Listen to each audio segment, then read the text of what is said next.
Hi, everyone, and thanks so much for joining us for the Q&A today with Nick Cavalier of Bodega de Edgar. I hope everyone enjoyed the film as much as I did. Please remember that it's available for an audience award, so don't forget to rate it and also rate the other films you watch when you're finished. And I want to start off by thanking the sponsors of this film, the Latino Outreach Council and Films for Good through Bob and Christine Williams. I also want to thank our major sponsors, BHE Renewables, KSBY, American General Media, KVEC News Talk 920 AM and 96.5 FM. And as I said, I'm just really excited to meet with the film's director, Nick Cavalier, today. And I thank you for joining us. And for the audience sake, we're going to try to keep this conversation to about 10 to 15 minutes. And so, first of all, Nick, where are you calling from these days? Uh, I'm actually in Los Angeles, not far from you guys, but yeah, just working away on other projects right now. Well, Locked I want to get inside. to that. I want to get to that at the end. So, as a filmmaker, you are drawn to underdog stories. So, how did you hear of this one? Well, I've actually known Edgar for 4 years now. I met some winemakers when I first moved to California from the Midwest in 2012 or so, named Valia and Russell Fromm, who run two very amazing wine, Herman Story wines and Desperado wines in Paso. And Edgar actually used to work for Russell Mm. years ago. So he introduced us, and Philip Muzzy is another key player who introduced us, who is with Union Sacre Wines. And I had done some work for Russell, and he has a great story as well. But he's like, somebody needs to tell Edgar's story. It's just so impactful and powerful. And after meeting with him and hearing about it a little bit more, I was like, this has to be told. I mean, it's everything I look for in an underdog story. Yeah, You know? it Yeah. seems that way. Well, it's my understanding that you first did a short film about Edgar when you met him 4 years ago. Is that correct? Yeah, so I actually we treated that sort of like a sketch. I didn't know that at the time, but I had done basically exactly what we did here without a crew, without equipment, just kind of Mhm. stripped down, myself and another filmmaker named Jonathan Chow, and we went out there and shot for just a day, but it really wasn't enough for me. I pushed Edgar, and he at the time too, he wasn't as comfortable sharing his story, I think. And then when I did that short, we kept it private, but he sent it on his end to a few festivals, and he ended up getting some speaking engagements at some universities because people were inspired by the story, and I think it made him a little more comfortable to open up more. Mhm. So some of what's in this film is actually from the first one, not visuals, but some of the audio and things. Mhm. But he really went so much deeper and let me in here, and building that trust with the subject is, for all documentary, is part of my process. I believe it. So you didn't have a lot of persuasion you had to do to uh, get him to do a longer documentary. This one. Yeah, I mean, the original one wasn't much. It was probably like half of this length. Uh-huh. So it was just more about taking what we already had and going deeper into all the complete thoughts that we had already listed out there to everyone. Did he help you envision the storyline of this film? Yeah, I mean, documentaries like, flying an airplane while you're building it sometimes. So I kind of knew the beats of his story from doing the first interviews with him, like the 3 act structure. But, once he showed me the La Casita Blanca, the little house that they grew up in, and all these things, just being in touch and involved in his life, helped inform a lot of that. We basically just gave ourselves windows of time to spend with him, with the crew, and decided how to shot list the scene on the fly. So Mhm. it sort of kind of discovered itself in the making, I guess. Did you shoot the entire film in 5 days? Yes, yeah. Wow, Yeah. how that's amazing. How long did it take you then to put it all together? Well, I edit all my own documentary pieces. I actually started as an editor. So, I mean, I'm pretty efficient because I'm also on set. I see everything that's there. I know what's there and I know kind of how to piece it together, which is a great advantage for building something, I think. So when I got in there, it was only, I think it was about 100 hours, probably altogether to do it. But the shooting was meticulous. I mean, we shot listed everything down to the time of day in windows and company moves, and this was pre-COVID, so we were able to have, I had a little bit larger of a crew. I mean, I had 4-person crew total, but I didn't have a producer, so I had to also, this is a passion project, so I had to produce everything as well. So just kind of writing and shot listing and keeping us within time frames was, and having a plan going in, knowing the questions to ask him, having done the piece before, allowed us to do it, I think, a little bit, in a less time that you would expect. That makes sense. So you had planned out minute by or sections of the day what you were going to do before you even started. You didn't just go in there with a camera. Okay. Yeah, Well, absolutely. Like a commercial. Yeah. that makes good sense. Well, why don't we spend a little bit of time talking about how you approached this film? For those who've watched it, of course, you initially spend a lot of time on his upbringing in Mexico and in Cambria, and we're with him as he shows his young 6-year-old son where he grew up, where the kitchen was, where he slept on a cot on the floor, and then you switched to more the winemaking, but it's clearly not a detailed story about winemaking. So, talk a little bit about why you took that approach with this film. Well, it's not a commercial piece of art. So I kind of didn't, I wanted it to be a film that people enjoyed watching. And if people wanted to check out his wine, great, but to me, the real story is his story.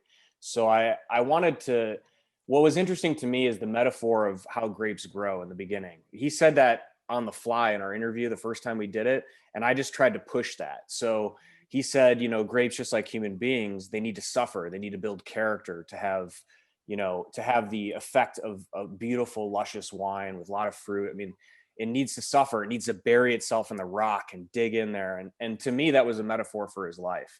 So I really wanted to hammer home, the first act really into people's, to understand who this human is, and the resilience he has and the adversity he's overcome, because I think that's really inspiring, and I think he's still that guy. I mean, he works, he's not here in the Q&A with us for a reason. He's always working. He's an incredibly inspiring person. So to get that across, I think you needed to see all that, to understand the impact of the wine. No, I understand. And it really did drive home your theme that adversity builds character and builds who we are in terms of how we deal with adversity and what we make of it. I Uh, appreciate that. I'm glad it came through. yeah, very much so. What were some of the challenges you faced in creating this film? Well, finances are always, with something like this, difficult. I mean, we shot with some pretty expensive equipment. I was lucky enough before the lockdown and to shoot this before then, and I had a couple commercial jobs, so the Mhm. financing was tough. I mean, there are these people, a lot of the crew and post production, especially, Matthew Santos, the singer songwriter who scored it, the post house that did the mix, the color. A lot of people gave their time for free. For Mhm. me, it was about, and this is another reason I shot this a year and a half ago. So we're now just getting it out because I didn't want to put pressure on my crew if I wasn't paying them. These Yeah. guys are all high level, crew, and they work on major motion pictures. So I didn't want to abuse that relationship. So for me, that was what was difficult. I was in this place where I wanted to make something really beautiful and technically sufficient, but also, and not sacrifice quality, but also make sure that, you're being ethical and treating, people correctly. For me, that was difficult. And then my grandparents came from Italy in the 30s. Um, this brought up a lot of feelings for me too. Like, how do I identify as an Italian American, and how, and just seeing myself in Edgar's story. I've had a lot of hardship when I was younger, and I was forced to grow up young as well. So there was an emotional toll for sure on this one, just kind of being so close to it. I believe it. For you, what were the highlights Oh of the my God. film? Well, first of all, I mean, you can tell it's such a beautiful place, you know. I've been there. Yeah. Oh yeah, it's unbelievable. I mean, shooting on my favorite moment was him talking about the observatory and being up there. For me, that experience being up there at sunset was just unbelievable. I mean, it didn't even look real. It looks like a Looney Tunes backdrop, you know, Mhm. matte It's painting. amazing. Yeah. Yeah. Yeah, that was amazing. And honestly, Edgar's family, you know, they really, you know, made us part of their family. I mean, like we had those scenes of them eating tacos and cooking the carne, his dad cooking the carne asada. That was absolutely just for us to eat. I mean, we were in their homes. I mean, Mhm. and you know, just seeing just the transformation. You know, when somebody goes on this journey with me, there has to be a lot of trust, and she trusted me and let me in, and I hope anyway that he got a lot out of it as well, that it affected him in some way.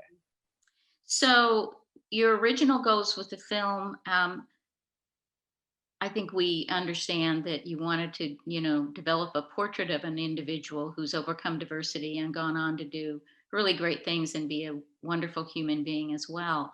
Do you feel that you achieved that successfully? And how do you think Edgar feels? Yeah, I do. I'm really proud of the film in that right, and I'm glad that you know those themes were hitting so hard that you had said that it's there.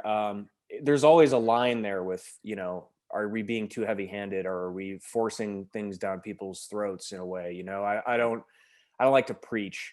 I think we walked a really good balance. I'm very proud of it. I think visually it's incredible, and I think I'm very proud of the themes, the undertones, this rags to riches story. That's something that I really enjoy watching myself. And I was able. I hope that I was able to communicate that to people, you know, and they feel that same thing. And Edgar's seen it, of course. Oh yeah, yeah. Yeah. He's very. They're very excited to get it out. I haven't spoken to him since this festival about it, so Mhm. I'll be anxious to see how he feels after, you know, other people are starting to give him feedback, and you Course. know, Yeah, yeah. it'll be good to see.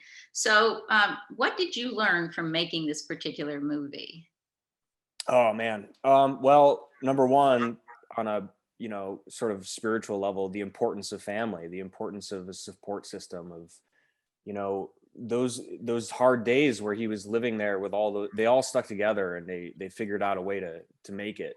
And I think sometimes as Americans, we take that for granted. You know, we take some of our freedoms for granted. We take just how things are become normal to you. And there's a lot of people who don't have that same situation. So that for me was a great experience. On a technical level, I learned a lot from the restrictions of this. You know, I mean, I've always been a measure twice, cut once kind of person with film, with documentary especially, because I think it's easy now with digital to shoot forever and shoot a bunch of things. But this really amplified that for me. I mean, I have a philosophy and approach to doing these things now that I learned a lot from doing this project. So that was pretty great. I mean, in terms of the editing process itself, the shooting and the editing? It's actually more about pre-production for me, like shot Huh. list, like writing this out as a script, almost like understanding the beats, and maybe not the exact details of everything, but you know, here's the three acts, and then reverse engineering that, and then still allowing that exploration on set, the ability to play, the ability to explore, but giving us like bumper lanes almost on a bowling alley, you know, so that we stay within this, No, you know. I understand it. So you pre-researched it. You have a good sense it's sort of creating your own form of an outline where you allow it to deviate a bit, but you sort of know a beginning, middle, and an end when you start. Yeah, I mean, I don't just do documentary, so it comes from, you know, writing treatments for commercials Yeah. or writing narrative stuff. I want to bring that to doc, and I think it's something that a lot of folks don't. They may subconsciously do it sometimes, but I don't think it's a lot of times a part of our process. So I'm trying to be a little more intentional And with it. I assume you can be a lot more efficient if you go in knowing a lot like that. And you don't miss something and say, oh gosh, I have to go back and shoot that. Yeah. Yeah, I mean, it helps with creating scenes. Where it's tricky is sometimes it's almost like a horse running with blinders on. I mean, you can miss things if you give yourself too rigid of a structure. So I'm flexible. Like if something comes up in the interview and it sparks my interest, I tell the audio person to mark it. And then Mhm. then we go back and listen to it in the dailies. And I go, tomorrow when we're supposed to shoot at sunset and doing this, let's do this instead. And it's Huh. a fluid process, for me. It's a collaboration between the subject's actual story as it unravels in front of me, and then the technical limitations of film and chasing light and, making something beautiful and cohesive. Mhm. I think that's a great insight to film production that a lot of people probably don't realize. So thank you for sharing that. You mentioned there's two other things I want to get out really quickly. Can I ask how much it costs to produce a film like this? Yeah, for this at bare minimum, even with people taking just the expenses, I think it was close to like 10 grand to do this. Mhm. So a So, lot of but I money. mean, if this was actually a commercial job, which it could have been, if Edgar was like, a big wine brand or something, Yeah. I mean, this would probably have been like closer to 150 to $250,000. Wow. Because of the approach, you mean? Well, the camera is 4 grand, for 2 days. The insurance is $2,000-3,000 for production like this. My time, the 5-person crew's time, the Oh, editor, yeah, it adds up. Yeah. post. Yeah, it Yeah, adds up. yeah. Um, so you said also at the beginning that you are working on another film. Is that correct? And can you share any details with us? Yeah, I'm working on a lot actually. Oh, I have 3 years ago I went to Brazil with a comedian named Jade Catapreta who was born in Sao Paulo and then came to America when she was 11. And similar to Edgar's story, it's that hero, immigration story, but she's hilarious comic. And she got out of a relationship and went to Brazil. And I filmed that, and I'm working on a feature project. I don't really know. I can't really talk too much about where it's going at this stage because I have, there's a lot of details developing, but I'm very excited about that. And I'm also working on a short film, a series of short films on a couple, for an organization called Lapin Education, and they take a lot of kids from this underprivileged side of a community called South Tucson in their area that they give $50 for every A and they put it in a college fund. That's what the organization does. But we decided to tell stories like Edgar's. We want to find people who have these, like for instance, there's a guy named Bill De La Rosa who grew up with his mom not being able to come here back from Mexico and had to be an adult very young in a very rough situation with gang violence and things. He's now a lawyer at Oxford. He's studying to be a lawyer at Oxford, and he wants to work in immigration law to make sure that what happened to him doesn't happen to other people. So that's a series of 6 stories that I'm working on right now. oh, I'm very excited about that. uplifting. I Yeah. love that. That sounds terrific. Well, the last question before we sign off, is there anything that you would like to share with our audience that we haven't discussed yet? Yeah, I would like them to know that, a film like this, even though it is about somebody who has been through hard times, I think everybody can see themselves in it. I hope that people see a film like this and it's almost like a mirror to some of the hardships they've had, even if they're maybe not as extreme as Edgar's. And like his wife says in the film, that it is possible to chase your dreams. I mean, I'm living proof of that. I was a troubled kid, a juvenile delinquent, and I found something that turned me on and excited me and challenged me and made me a better person. And that's what this job does for me. So Mhm. hopefully they can use this and find that for themselves, especially during such a challenging time like COVID, where people are getting laid off and they have to ask themselves, what's important to me, you Mhm. know?